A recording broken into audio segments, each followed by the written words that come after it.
Saudara, keluarga Arya Daru meyakini pada waktunya nanti kebenaran akan terungkap dengan terang dan membawa keadilan. Lalu bagaimana penyelidikan kasus kematian Arya Daru bisa berlanjut dengan bukti baru yang kuat? Kita akan mengulasnya bersama dengan ahli digital forensik. Sudah bergabung bersama kami di studio, sudah ada Abimanyu Wahyu Widayat. Selamat pagi, Assalamualaikum Abah. Selamat pagi, waalaikumsalam. Ya, ini kan memang polisi sudah menyimpulkan bahwa tidak ada tindak pidana dan tidak ada keterlibatan orang lain. Tapi kemudian yang bikin kemudian membuat mencuat lagi adalah keluarga berharap ada penyelidikan lanjutan. Anda juga concern soal ini. Apakah Anda melihat ada hal yang belum tuntas dan memang harus diselidiki lebih lanjut dalam kasus Arya Daru ini? Banget sih ada dalam hal itu, tetapi saya juga mau menggaris bawahi sebetulnya pernyataannya polisi bukan menyatakan sudah selesai, tidak ada ya, tetapi nanti kan mereka akan mau follow up ngomongnya gitu ya sampai ke Kompolnas. Saya dengar kemarin Kompolnas juga bilang kayak gitu kan, akan dibuka kembali, akan dilihat lebih lanjut. Tetapi kita juga mesti melihat bahwa apa yang disajikan Barreskrim sekarang itu juga terlalu dini untuk langsung menganggap ini suatu kasus yang hanya sepihak saja ya. Jadi dengan bukti yang ada. Iya, dengan bukti aja. Kan kemungkinan kan banyak ya. Kemungkinan itu orang sampai meninggal itu adalah dia pertama bisa natural aja, bisa homicide, suicide, dan kemudian bisa juga accident. Ya, dari faktor yang mana nih di sini? Sekarang yang dipilih, seakan dipilih adalah suicide, ya bunuh diri. Nah, kasusnya ke sana kenapa bunuh diri? Karena yang diungkapkan adalah soal email. Adanya email tahun 2013 ya, dua segmen karena ada email di situ. Kemudian tahun 2021 ada 9 segmen email menyatakan bahwa yang bersangkutan sempat kontak ke Badan Internasional menanyakan soal hal bunuh diri. Membicarakan ya, bukan bilang diri mau bunuh diri. Tapi apabila hal itu yang digunakan, email itu digunakan untuk kemudian menganalisis bahwa ini adalah bunuh diri, ngada-ngada. Punten, ini ngada-ngada berarti kurang lengkap Reskrim untuk mengungkapkan datanya lebih banyak. Saya bukannya mengkritisi Reskrim, saya bilang bodoh. Sempat kemarin ada mantan kabar Reskrimnya yang merasa dia dianggap polisi itu nggak pintar gitu. Saya nggak nganggap gitu. Ya, kalau Reskrim nggak pintar, saya nggak pernah bantu belasan tahun. Sampai sekarang saya suka bantu banyak kasus dari Reskrim kan karena mereka saya nggak pintar, saya ingin berkembangkan lagi. Nah, kenapa saya bilang ini nggak lengkap? Email tersebut tahun 2013 itu terlalu lama, itu bicaranya 12 tahun yang lalu ada seseorang yang ingin bunuh diri umpamanya dengan hanya konteks itu digunakan untuk kasus yang sekarang. Kalau memang itu menjadi dasar, itu ini yang bersangkutan ini kan sudah 12 tahun hidupnya deg-degan dan hidup penuh tekanan, sampai sempat nanyain pengen bunuh diri. Berarti kan sudah ada tekanan pressure dari 12 tahun yang lalu. Kemudian kembali menanyakan tahun 2021. Ya, berarti ada sisa 3 tahun lagi umpamanya, bahkan 4 tahun sampai sekarang masih memikirkan soal hal itu. Ini tanda tanya besar. Ya, hanya karena satu email itu kemudian hal ini yang disimpulkan tanda tanya besar. Jadi itu bukan salah satu bukan hal yang mesti harus jadi rujukan ya semestinya. Kita bicara sekarang orang bunuh diri ya, logika gini. Saya mengajar Barreskrim, saya sampai Reskrim itu sempat ajarin tentang artificial intelligence. Baru awal waktu itu dengan sampai hubungan dengan kabar Reskrimnya di Tirpidensus ya, Pak Hefli Assegaf. Kita akan mengembangkan Barreskrim untuk lebih menganalisa secara artificial intelligence. Ya, dari situ perkembangan. Salah satunya tapi yang harus dipikirkan adalah merunut dulu. Sering saya bilang adalah selalu rentang reka rangkai runut dari waktunya kejadian semuanya kejadian. Itu 4R pertama. 4R keduanya dia harus melakukan retrieval, kemudian dia melakukan readable, dia melakukan retrievable sampai kemudian reconstruct ya. Nah, hal ini kalau dirunut dia jadi mengembangkan jangan hanya kepada satu titik. Satu email itu bukan menjadi satu jawaban dari satu misteri. Seakan-akan jadi terkesannya adalah mencari, kayak mencari-cari. Saya mengarahnya ke digital aja dulu ya. Sekarang seseorang yang dibilang dengan anggapannya akan bunuh diri, sampai ke rooftop, itu area yang harusnya sangat sensitif untuk disebar ke publik loh. Beneran, saya sendiri nggak setuju itu area itu sampai tampil di publik. Ya kenapa? Karena itu area rooftop ya. Di situ ada helipad. Yang mau tampil, saya tahu kenapa saya ngeliat dari citra satelit. Gini mana sih rooftopnya, saya tahu dia kemana jalannya. Yang dikasih lihat hanya seolah-olah akan mau loncat tapi nggak jadi. Katanya akan mau loncat mau jadi, tapi nggak jadi ya. Itu nggak masuk akal dalam arti di sini. Kenapa? Mau loncatnya cuma sedikit kok. Kalau mau loncat nggak jadi dia akan berupaya mau loncat. Tapi hanya kayak melongok, bukan mau loncat. Dia hanya mau melongok, kemudian nggak jadi. Dan kemudian Kompolnas, waktu itu Pak Arief, saya sebut aja karena saya kontak sama beliau juga, Pak Arief Wicaksono, bilang bahwa cedera-cedera yang menurut temuan dari forensik itu disebabkan karena lagi mau meloncat di tembok di situ. Meloncatnya hanya sedikit, lebamnya banyak. Nah berarti nggak mungkin kalau orang mengalami lebam hanya meloncat sedikit, kemudian kalau kita lebam nggak mungkin diam, nggak mungkin setegar itu, pasti akan sakit-sakit. Karena hal itu meninggalkan lebam yang sampai bisa diperiksa oleh forensik, ya kan? Nah ini menjadi tanda Dan tanya. harusnya lebam ini diperiksa lebih lanjut begitu ya? Lebih lanjut, apa sisi apa aja yang paling mungkin itu terjadi. Kalau memang mau menggunakan alasan yang di rooftop, benar-benar harus dilihat sisinya. Kelihatan jelas di rooftopnya gerakannya karena dilihat betul nggak sisi-sisi tersebut yang menjadi benturan yang kemudian membuat yang bersangkutan akhirnya luka lebam. Jauh dengan apa yang diutarakan di sini. Karena saya sempat juga di tayangan sebelah, itu menyatakan juga di situ ada yang analisa mengutarakan mengenai luka-lukanya, ya diungkapkan dari periksaan rumah sakit. Kemudian yang bersangkutan pegang bawa tas, ya kan, dibilang bawa tas ke rooftop dan kemudian ditinggalkan. Selesai aja, apa itu kemudian selesai di situ? Enggak dong, kembangkan. Kalau itu mau dikembangkan, maka tas tersebut menjadi tanda tanya, kenapa dia ditinggalkan? Hanya meninggalkan aja? Ataukah memang sengaja? Memang sengaja untuk apa? Titipkan kepada yang lain. Bisa jadi dong. Ya, nah itu diungkapkan, bukan berarti saya mau mencurigai, dalam arti ini ada yang mau dititipkan. Nah kalau ada mau dititipkan berarti kan memang ada suatu pesanan yang dia meneruskan, ini dah tolong dipegang, ini barang-barang saya penting, bla bla bla lah ya, whatsoever ya, gitu. Kemudian mau lihat ke bawah, mungkin mau lihat yang lagi ditunggu-tunggu udah datang apa belum, atau yang lagi dicari yang memang butuh untuk tas ini. Bisa jadi mungkin pengancam, bisa jadi mungkin adalah orang yang menjadi sangat dipercaya sama dia untuk pegang tas ini. Ya, sampai terakhir, tetapi kemudian tasnya katanya masih ditemukan sama reskrim. Iya, tetapi lihat dong di CCTV-nya. Ada nggak orang yang sempat ke sana mengambil isinya? Tasnya tetap ada, tetapi ada isinya yang sudah dibawa. Misalnya, rekaman di situ bisa nggak reskrim itu mengulas sampai sana? Itu tidak. Jadi Anda melihat ada pemilihan apa ya, informasi-informasi yang kemudian dicicil dalam tanda kutip oleh polisi? Dicicilnya gini Mbak Adisti, bahwa kalau itu soal yang dia dicicil, resikonya kepada reskrim apa akhirnya? Orang jadi berandai-andai. Nggak salah kalau mereka kemudian jadi bola liar. Iya, jadi banyak spekulasi walaupun memang sudah disimpulkan kemarin. Iya. Harusnya justru jangan dicicil yang hal yang itu gitu. Kalau mau mencicil hal yang lain cukup bilang aja ke atas, ke area atas. Selesai, jangan ngomong rooftopnya, ke area atas. Karena orang tidak perlu ngelihat sampai rooftopnya nggak kejadian apa-apa kok. Itu ada helipad sana. Gitu itu soal rooftop dan segala macam itu yang kemudian mengarah ke arah seperti itu. Ada percobaan lah begitu ya. Ada percobaan sebelumnya sebelum akhirnya di indekos. Tapi kemudian begini. Ada kegiatan. Ada kegiatan. Nah, yang kedua adalah yang masih menjadi pertanyaan kita adalah di mana HP, telepon seluler milik Arya Daruna, seberapa penting ini kemudian harus benar-benar ditemukan begitu untuk bisa mengungkap dari kasus ini? Harusnya kepolisian sangat bisa banget, pakai banget ya, bahwa itu menemukan terakhir kali menyala di mana.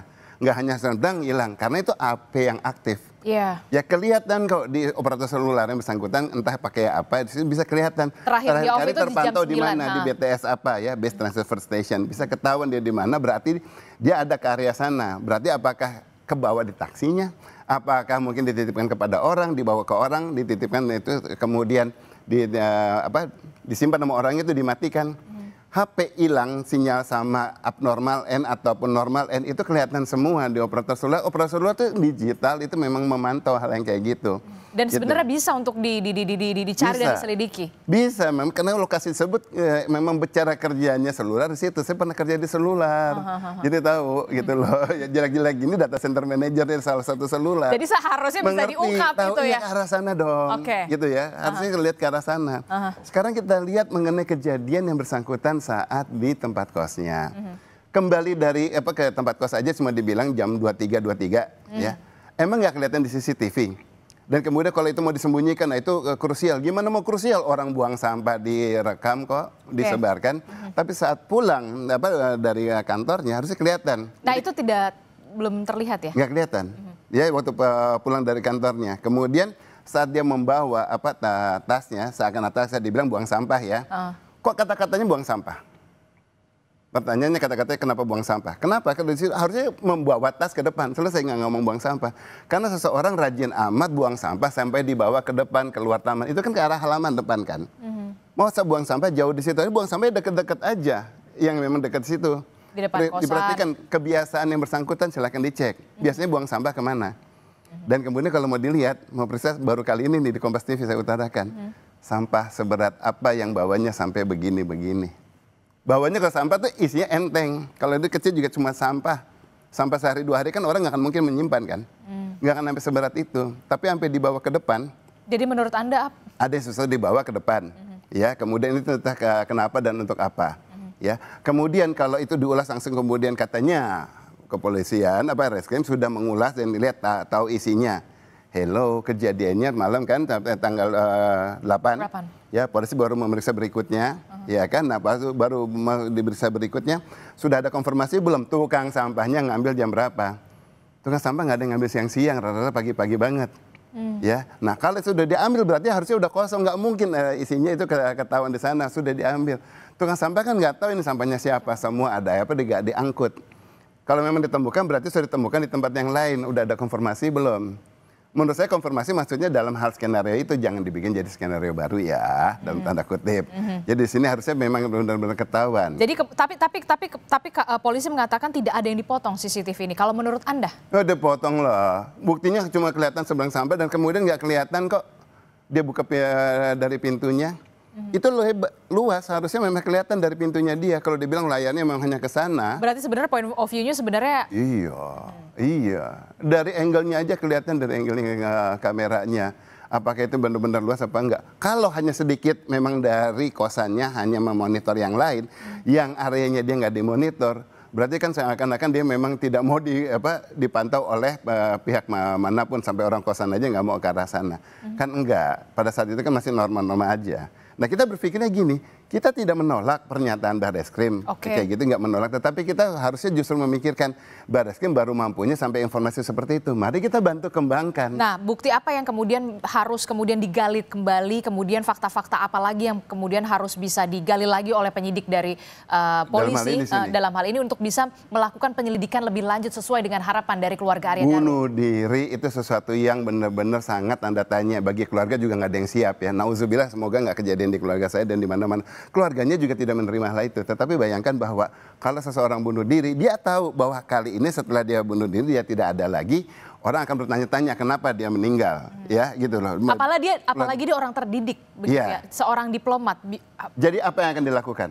Meninggalkan wasiat, pesan. Maaf di sini anakku, kalau ada anak yang ada ya, umpamanya ke keluarganya, ini bukan karena kamu ya, saya sayang sama kamu, sama istri maaf ya, ini bukan karena kamu, tapi ada hal lain yang menekan saya, bla bla bla bla bla.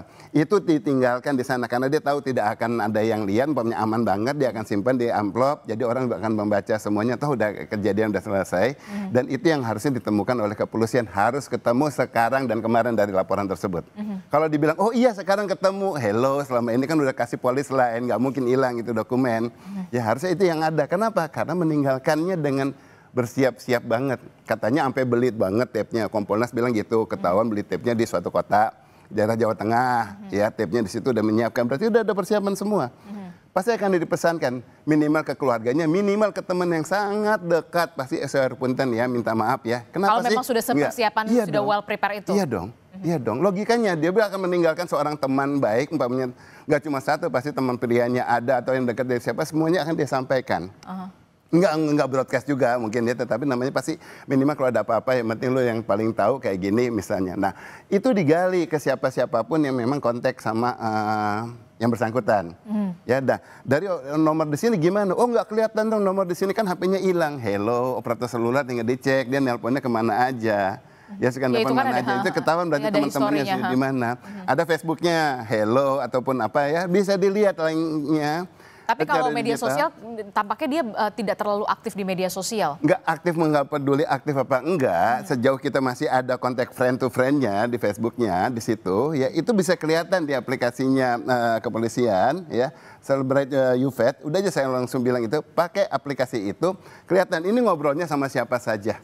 Bukan dalam arti bertemanannya sama siapa aja. Kelihatan linknya. Mau ngobrol mau enggak, tetapi paling tidak ada kontekan friend-nya kepada siapa saja. Dan friend of friend juga bisa kelihatan.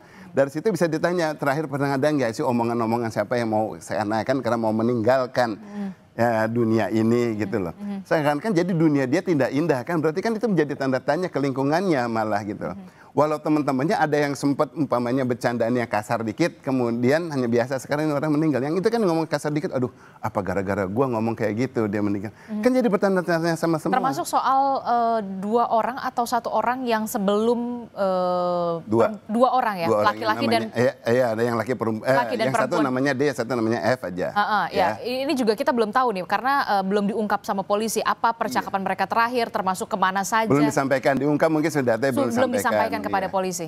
Gini, kasus-kasus yang ini banyak orang yang saya kenal dan punya reputasi yang bagus untuk mengulas. Tinggal mengulas seperti skenario saya di sini untuk ngelihat ya mengenai mengembangkan iya kok nggak ninggalin message, iya kepada siapa aja kontaknya. Ada Mas Reza Indragiri, saya tahu dia reputable. Ada Pak Ugroseno, mantan Wakapolri, saya tahu beliau juga reputable. Pak Susno Duaji kemarin juga ngelihatnya kasus yang kayak gini, dia harusnya juga bisa mengembangkan, jangan cuma kemalan bahkan defensif gitu ya. Nah itu mari coba mengulas, nggak harus bersama-samaan, mengulas sendiri-sendiri, kembangkan hal ini. Bukan berarti untuk menolak kesimpulan Barreskrim, tetapi mari membantu Reskrim untuk lebih mengembangkan, mencari tahu. Gitu loh, kayak kita ngarahnya ke sana. Jadi bukan mau nolak dalam arti, oh nggak benar tuh di sini. Enggak, kalau arah pemikiran saya kita lihatnya, dia baru lihat ke sana, yuk kita bantu. Oh sok tahu lu umpamanya aku bantu dia di sini, bukan sok tahu karena memang sering membantu kok. Mari kita kembangkan yang orang-orang yang sering kita latih itu untuk bisa lebih mengembangkan kasus-kasus seperti ini. Jadi kalau kejadian bisa lebih detail. Ya dah, CCTV ada, bisa komunikasi seluruhnya. Ada melihat pengungkapan CCTV ini belum optimal? Bukannya belum optimal lagi karena cuma sedikit-sedikit. Contoh pernyataan Kompolnas dibilang ada 3 rekaman dari 7 kamera. Ada 3 rekaman dari 7 kamera. Tanya anak TK, 7 dikurang 3 sama dengan 4 katanya kan. Begitu ya. Saya bukan bercanda, tapi sekarang yang 4 lagi bagaimana? Masa nggak ujung-ujung rambutnya aja, ujung-ujung kakinya aja lewat di situ nggak ada. Pasti ada kamera depan kan, ada kemana. Nah itu dipantau. Itu dipantau dan itu diungkapkan. Kalau sampai rooftop aja berani mengungkapkan, berarti harusnya hal-hal lain, kamera-kamera yang lain kan nggak krusial, hanya dia pertama kali pulang, dia kemudian ada siapa yang lewat. Termasuk juga rekaman CCTV sepekan sebelumnya mungkin harusnya ya. Saya sampaikan sampai begini, kalau umpamanya sepekan udah terlalu kelamaan, mungkin karena kameranya banyak, tentu tergantung ya kapasitas DVR-nya, digital video recorder atau network video recorder, kapasitasnya berapa terabyte dan kemudian berapa banyak kamera yang di kompleks tersebut, kemudian seberapa berat resolusinya, itu berbanding terbalik dengan kapasitas ini. Ya, nah itu sudah dilihat. Misalnya baru seminggu, kan masih ada, waktu itu kan terjadi tanggal 8. Polisi sudah menyita, ya kan? Pada saat sudah disita, berhenti rekamannya.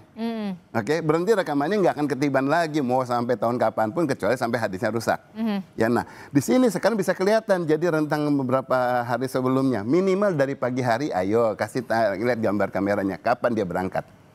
Kan bukan hal yang krusial, berangkat hanya mau tahu, oh dia berangkat kayak gini, berangkatnya pakai baju ini, dia berangkat oh masih segar-segar aja, apa sudah mulai sedih merunduk bahwa this is my last day. Ingat tanda bunuh diri ya gitu loh. Orang pasti nggak akan begitu tenang untuk pergi ke kantor. Dan Anda melihat di dalam CCTV itu tidak ada tanda-tanda nggak bisa ngomong, itu orang psikolog, saya nggak mau melangkahi ya. Ada banyak psikolog yang saya kenal, Mbak Iva, yang lain-lain gitu ya. Nah, di situ sekarang kita ngelihatnya dari sana, mari diolah. Kalau dari saya secara digitalnya, saya lebih melihat, ini ada yang bisa dikupas. Habis itu yang mengerti ahli-ahlinya bidang tersebut, ayo kupas lebih detail. Secara digitalnya ini keluarnya seperti ini. Ya, nah, kalau ini dibuka, diungkapnya apa? Telisik, teliti, telusur. Dibuka data tersebut, kemudian akhirnya bisa dikembangkan. Maka yang saya bilang rentang reka rangkai runut itu juga lebih luas. Ya, kalau kita mengikuti semuanya berdasarkan ISO yang dikata polisi ISO 17 berapa, kemudian 20737, ratifikasi tahun 2012 itu kuno semua. Mari polisi berkembangkan di sini, jangan hanya selalu menggunakan patokan-patokan hukum yang menjadi standar, tapi punya kreasi untuk melihatnya yang saya bilang tadi. Oh ini belasan tahun saya gunakan metode ini selalu, alhamdulillah bantu kepolisian juga bisa mengungkap. Ya, itu dikembangkan ke sana sehingga kelihatan lagi.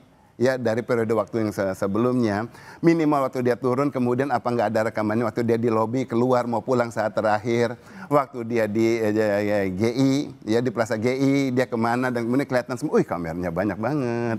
Ya. Dan pasti semua pihak juga mendukung untuk penyelidikan ini begitu ya? Untuk membantu. Sifatnya kita bisa membantu, dan mari kita bantu. Dan kemudian setidaknya, kan kasihan keluarganya juga masih penasaran. Ya. Dengan cara gini kita membantu Reskrimnya, kita membantu keluarganya. Sesulit apa sebenarnya untuk bisa mengungkap kasus ini, untuk diselidiki lebih lanjut? Kalau niatnya untuk mengungkapkan kasus itu harusnya nggak ada kata sulit. Tapi kalau niatnya untuk menuntaskan kasus, yang penting punya jawaban, udah selesai. Tapi kalau kita niatnya untuk mengungkapkan, walaupun sudah melakukan press conference, di situ udah rilis apa yang diutarakan, ini harusnya kerjanya nggak berhenti, ini jalan terus. Ya, Raskim saya kenal, kalau di dalamnya juga yang itu, yang kerjanya saya tahu, reputable juga, pernah kontekan nama saya juga yang kayak gitu. Tapi kasus ini enggak. Kasus ini enggak. Nah, biasanya kalau yang tidak mau mengungkapkan kasus, gak hubungi saya, tapi kalau mengungkapkan, biasanya mengumumkan akan kontak karena mau kita kembangkan. Bukan berarti saya bilang oke ya, enggak, tapi karena kita punya relasi, dia tahu saya siapa, dan kemudian dia juga tahu nggak harus saya aja beberapa juga. Paling nggak bisa dibantu. Iya, paling nggak bisa dibantu, ayo dibantu kembangkan. Dimintain bantu mau siap. Buat masyarakat kenapa tidak? Belasan kasus, kemudian udah puluhan kasus sudah dibantu. Dan Anda ingin mengatakan kasus ini belum selesai dan harus dilanjutkan? Bukan belum selesai, pokoknya kita ngelihatnya gini, jadi secara tendensi positifnya ya, pemikiran positifnya, masih banyak kemungkinan daripada terlalu dini untuk mengungkapkan hanya berdasarkan informasi yang begitu sedikit. Ya, kalau mereka mau mengembangkan, ayo coba dikembangkan. Bukan menjanjikan bahwa akan ada solusi. Minimal kalau mereka udah bisa jawab, sebetulnya kami kami melakukan pengembangan ini gini. Nah, itu ada kejujuran. Oh, kita bantu. Apa yang masih kurang-kurang. Yang ini jangan disampaikan ke publik, ya enggak kan gitu. Tapi yang mana mau disampaikan, mana tidak, bukan kita yang ngomong, tetapi kita bantu. Sejauh ini saya masih tidak terlibat di kasus ini, bebas saya mau ngomong semuanya. Karena semuanya juga saya blur ngelihat informasi yang ada di publik. Gitu loh ya. Yang viral, kemudian mesti vulnerable, valued, valid, dan verified. Oh, panjang juga. Oke, baik. Sebenarnya saya mau banyak sekali bertanya, tapi kemudian kita terbatas waktu. Terima kasih ahli digital forensik Abimanyu Wahyu Widaya telah bergabung bersama kami. Mudah-mudahan kebenaran ini akan terungkap dan keadilan juga nanti akan menemukan jalannya. Terima kasih, Abah. Assalamualaikum, sehat selalu. Waalaikumsalam.